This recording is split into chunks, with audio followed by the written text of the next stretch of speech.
Today I am going to talk about contentment. This is quite important topic because we know how this world is, how much we want. There is so many material things nowadays, and we keep accessing, we keep wanting.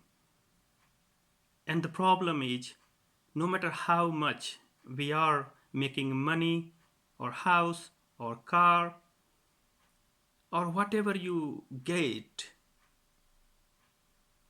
our mind is not happy, not satisfied. It wants more and more. So this is quite important thing, how to learn to be happy whatever you have already.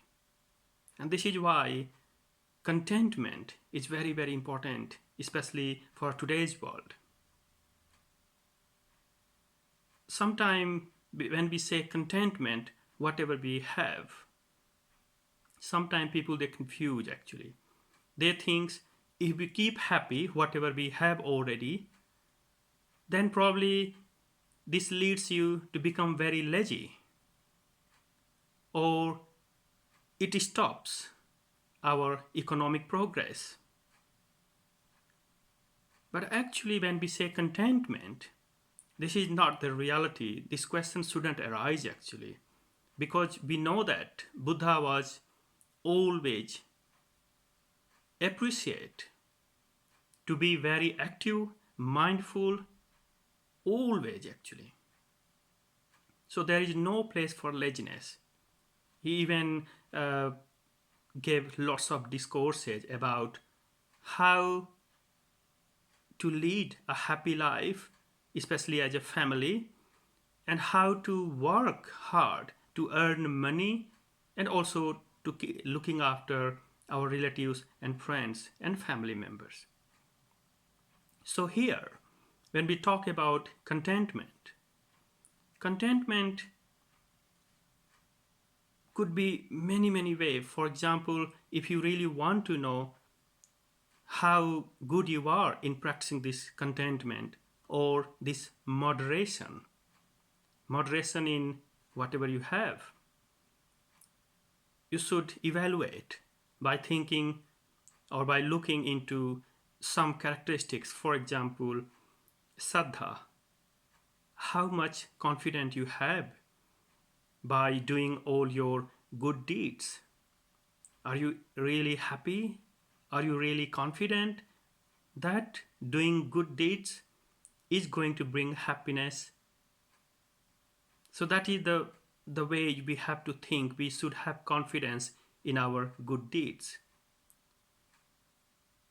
And then the dana is a saddha, and then dana or chag, that is more about how generous you are, how much you are kind, generous, and supporting to yourself and others. And then sila, our morality. Are we really practicing our morality?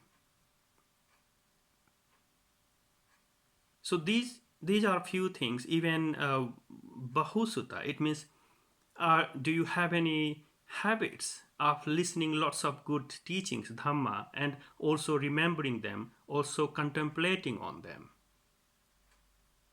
So this is a kind of art. This is also a kind of blessings to listen even dhamma teachings.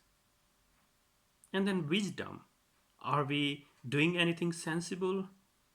Do we have developed our mind which can understand the reality of this world? So these are few characteristics if we want to see where we are standing. But the problem is we always compare ourselves with others. And then what happens? If we have small house and someone else, probably our friends or neighbors, have bigger house, we always feel, oh, I am not that successful. My friend or my neighbor is more successful than me. So what happens? You discourage yourself. Or someone who have really big house or lots of money and very rich, and they thinks, oh, I have everything better than someone else. They have pride about whatever they gain, but at the same time we shouldn't forget that is again is a negative thinking, because that is the way what Buddha said is I, that is the ego, and ego is also negative thoughts.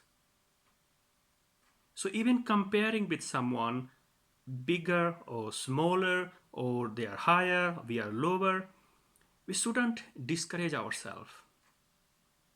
This is not the way. So how to understand this? When we say the contentment, first thing, it is not stopping you to do, especially in this world when we lead like our daily life, our family life. We have lots of competition and we have to be one of the best, to be even selected for some jobs, or even for many like for educational institutes. You need always a very good marks to get a good university. There is no doubts. We have to do that. We have to be very skilled, no doubts. But the problems comes when we expect too much, and we are not that, I'm not saying not very capable, but we have to evaluate ourselves, our strength, our weaknesses. And then we should plan what is our strength is. If we have enough strength, increase it more and more. If we have some weaknesses, then evaluate and try to develop, bring more positive things. And that way, be realistic. Accept it. Whatever our weaknesses is, whatever our strength is, and then work on it to improve it. Rather than if we have some failures or negativity, and then we think, oh, that's it, we finish, that's it, we are not anymore that successful person. Don't discourage yourself. And that is why being jealous to someone or competing with someone, especially in a spiritual way, there is no place for it. So how does it work in a spiritual way? We know that in the worldly way, again, I said we have to compete. We need to fight for many rights, many jobs, everything. We have lots of competition. And we want more and more. But in a spiritual way, if you want to progress towards real happiness, real peace of mind, and then you have to understand, more we crave for something, more we want something, if we have very strong desire for something, more we lose things. We don't get it. But what we get? Unhappiness. So we have to understand. So how it works, we have to understand it.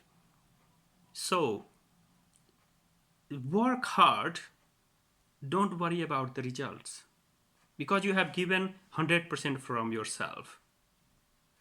So don't regret, even if first time, if you didn't get something, if you feel that you failed for something, don't discourage yourself. You have at least tried. So we have to work, but don't look for results. Whatever results, that is the secondary things. Your duty to work hard, work honestly, and understand your strength, evaluate it, and then feel happy about whatever you are doing. Respect yourself. Respect your. Buddha said we should never look down whatever we have possessions, even our wealth. We should always feel happy, and I shouldn't say proud, but we should feel good about it.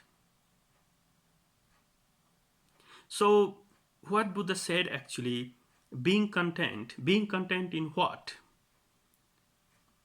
So, first thing, whatever we have in our life.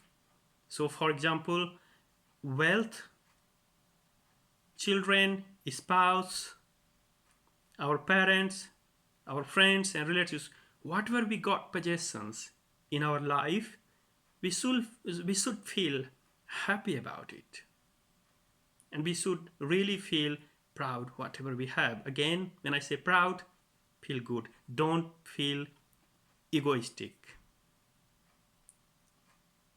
And then the another thing is whatever you receive. So first thing, whatever you already have. The second thing, whatever you get in your life. So for example, if you're getting any salary or even a new job or some opportunity in your life, never think that, oh no, this is very not that standard for you. Always appreciate whatever you receive in your life, whatever you get in your life, and appreciate those things. So, and then again, whatever you have, sometimes the people they feel disappointed about it. We shouldn't feel that. Even whatever conditions we have, we shouldn't feel disappointed. But again, another important thing is, like we know that recently we had when pandemic started in March, and I remember when I came from India in February, and that time it was just starting, so everything was still open. There was no lockdown, and what I saw news every day on television that people were too much like trying to go to market, and all the supermarket and store were getting emptied and emptied. People keep storing so many stuff, especially toilet rolls, hand sanitizer. I didn't get any when I went to the shop. Never get any hand sanitizer. So we can understand when we have something, how much we are accumulating excess things. So if we have lots of money, if we have enough space to live, why we need more? So don't try to get something extra and more which you don't need actually. Instead, you try to help others.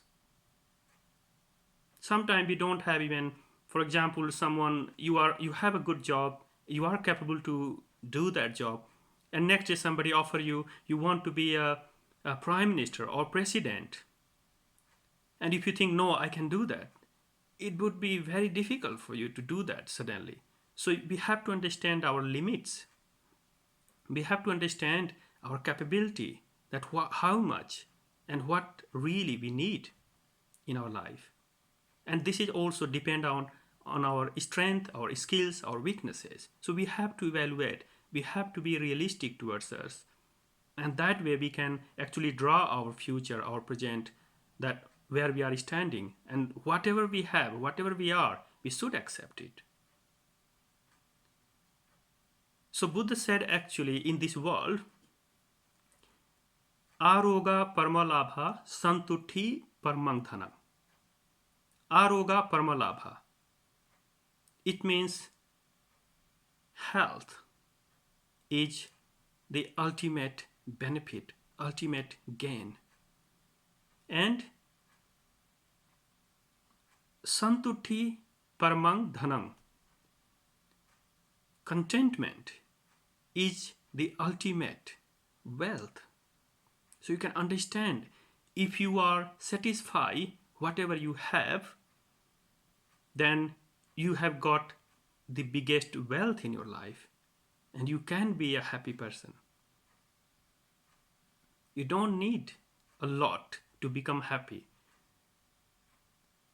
There was a very rich man, millionaire,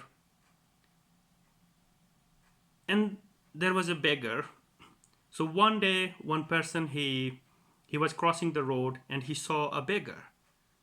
And this person was very generous. So whenever someone comes to him, he always gives some a change money to anyone who is begging.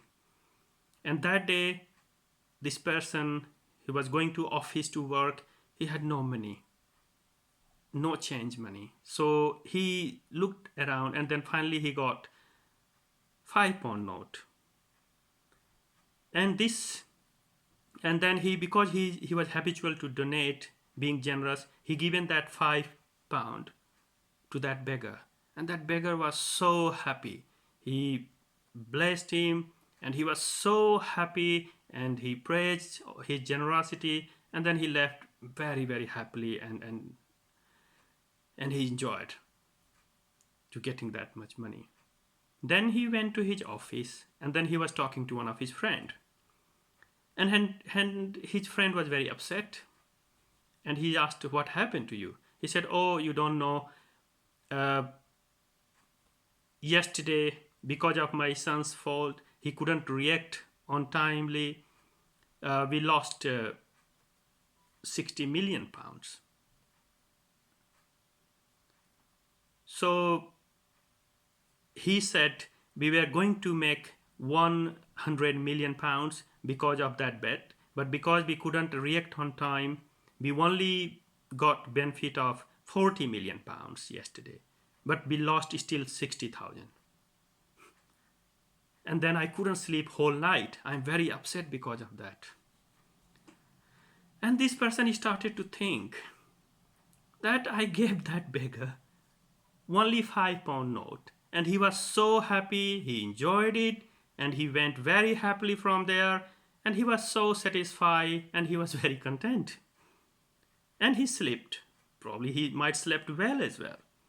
But this person who made already £40 million, but still he is not happy because he is thinking he lost £60 million.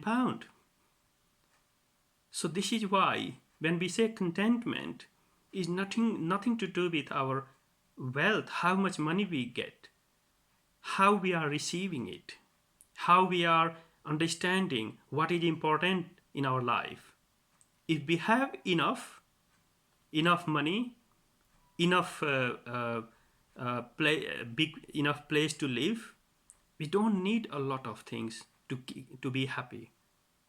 What we need is being satisfied whatever we have, respect to ourselves, respect to others, and always praise whatever we have and feel proud about that.